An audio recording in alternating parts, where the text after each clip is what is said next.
अभी पिछले 15 दिन से हम परिचय सबसे पहले मैं परिचय करा देता हूँ। हमारे साथ हैं आदरणीय गुर्जर समाज के बहुत बड़े लीडर हैं श्री रणवीर चंदीला जी, जो कार्यकारी अध्यक्ष हैं राष्ट्रीय गुर्जर समन्वय समिति। उनके बराबर में है एडवोकेट दिवाकर बिदोरी जी, जो हमारे हाईकोर्ट में अधिवक्ता हैं और गुर्जर समाज के इतिहास पे बहुत काम कर रहे हैं और अभी पीछे ये जम्मू कश्मीर के दौरे से भी 10 दिन के दौरे से उनके लौटे हैं। हमारे साथ हैं धर्मी चंदीला जी, गुर्जर सभा के हमारे जो बहुत वरिष्ठ नेता हैं। अनिल कसाना जी संस्थापक सदस्य हैं हमारे राष्ट्रीय गुर्जर स्वाभिमान संघर्ष समिति के, और उनके साथ भुवनेश नागर, नितिन नागर।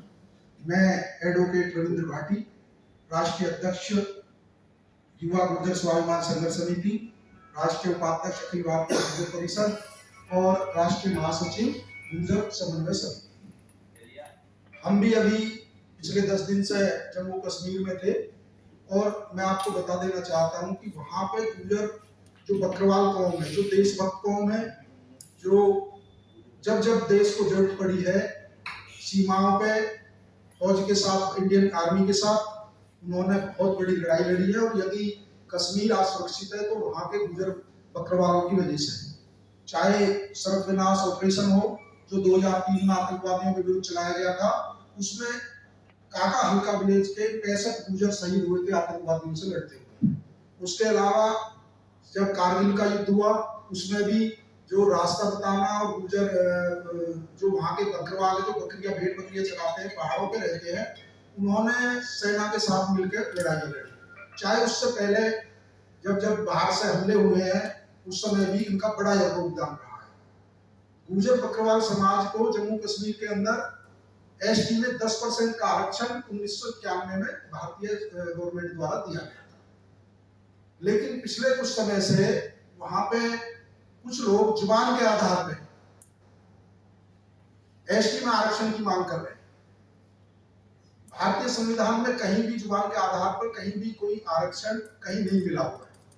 हम गुर्जर समाज किसी जाति के विरोध में नहीं है, लेकिन जो एसटी का आरक्षण मिला हुआ है, जो हमारा संवैधानिक अधिकार है, वहां की भौगोलिक, सामाजिक और उनकी आर्थिक स्थिति को देखकर गुर्जर बकरवाल समाज को उसके साथ कुछ समय से साजिशन, कुछ लोग साजिश करके उसके एसटी जो उनका ट्राइबल वो है उसमें शामिल होना चाहते हैं।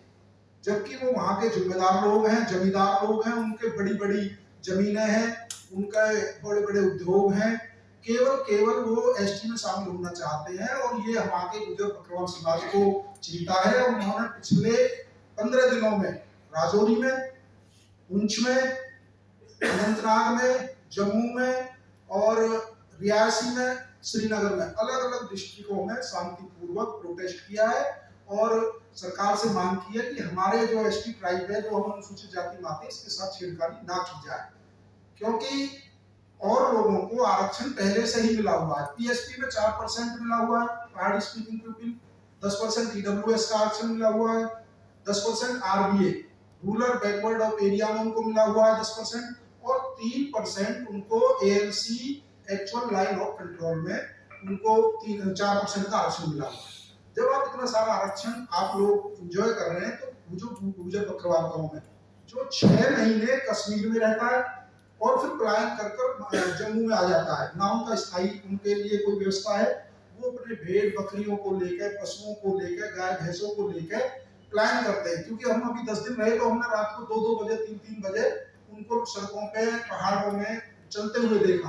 वो प्लान कर रहे जम्मू के लिए, क्योंकि उनके लिए भी कोई स्थायी रहने की व्यवस्था नहीं है। जहां सरकार कहती है सबका साथ सबका विकास, तो हम ये कहते हैं कि आप किसी को आरक्षण देना चाहते हैं दें, लेकिन जम्मू कश्मीर के गुर्जर बकरवाल भाइयों के एसटी के आरक्षण के साथ छेड़खानी नहीं होनी चाहिए।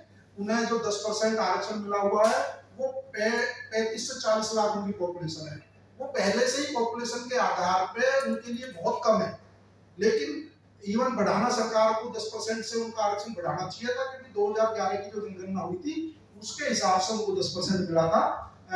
उस समय पॉपुलेशन थी 35 लाख और अब तो उनकी पॉपुलेशन और बढ़ गई है। उनके लिए कल्याणकारी योजना चलनी चाहिए, मोबाइल स्कूल चलने चाहिए, उनका साक्षरता जो दर है वो भी 40 से 50 के बीच में। और जो पूरे देश में एसटी की साक्षरता दर है वो 59% के आसपास है। और जो हमारे जो सक्षम समाज है, जो एलाइट क्लास है, उनकी साक्षरता दर 80% है। अब आप 80% वालों को एसटी में यदि उनको जुबान के आधार पे या उनको पहनावे के आधार पे, कोई पहाड़ों में तो सब लोग रहते हैं, पहाड़ों में तो गुजर बकरवाल भी रहते हैं, पहाड़ों में तो लाइन ऑफ कंट्रोल पर और लोग रहते हैं, लेकिन ना तो बकरी चराते हैं, ना ये भेड़ चराते हैं, ना इन्होंने गुजर बकरवाल वाला जीवन जिया है। तो मैं और क्योंकि हमारी बहुत सारी पूरे देश में गुजर आंदोलन के अग्रणी रहे हैं चंद्रिका जी, उनसे भी अनुरोध करूंगा। उसके बाद हमारे दिवाकर भाई भी आपसे बात करेंगे। अब मैं अनुरोध करूंगा कि ये भी हमारे जो अध्यक्ष है गुजर चंद्रिका जी, ये भी आपको अवगत कराएंगे।